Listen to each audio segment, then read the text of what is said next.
চারদিকে বিস্তৃত নোনা জল, একপাশে আগুনমুখা, আরেক পাশে বঙ্গোপসাগর। নদী ও সমুদ্রে ঘেরা পটুয়াখালীর দক্ষিণের শেষ প্রান্তের দ্বীপ রাঙ্গামালী। জেলা সদর থেকে প্রায় ৮০ কিলোমিটার দূরে অবস্থিত, আধুনিক নাগরিক সুবিধা থেকে শত যোজন দূরে এক বিচ্ছিন্ন জনপদ।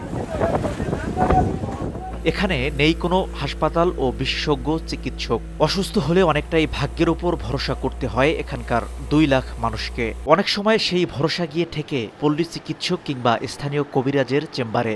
স্পিডবোট রাত্রে ভাড়া করতে যায় ৩,০০০-৪,০০০ টাকা লাগে, এবার ট্রলার পাওয়া যায় না।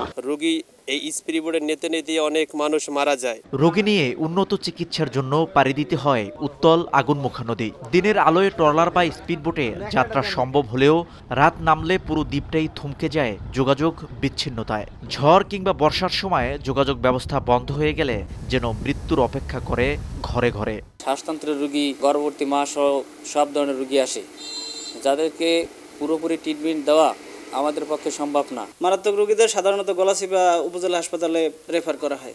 দীর্ঘদিনের এই দুর্ভোগের অবসানে ২০২৩ সালের জুলাইয়ে ৫০ শয্যার একটি হাসপাতাল নির্মাণের কাজ শুরু করে স্বাস্থ্য প্রকৌশল অধিদপ্তর। কিন্তু ২০২৪ সালের জুনে চতুর্থ অপারেশনাল প্ল্যানের মেয়াদ শেষ হওয়ায় থেমে যায় নির্মাণ কাজ। তবে সিভিল সার্জন জানান, নতুন করে উন্নয়ন প্রস্তাবনা করে পাঠানো হয়েছে মন্ত্রণালয়ে। অনুমোদন পেলে আবারও শুরু করা হবে হাসপাতালের কাজ। কর্তৃপক্ষের সাথে আমাদের নিয়মিত যোগাযোগ আছে এবং এইচসিডি স্বাস্থ্য প্রকৌশল অধিদপ্তরও যোগাযোগ করছে।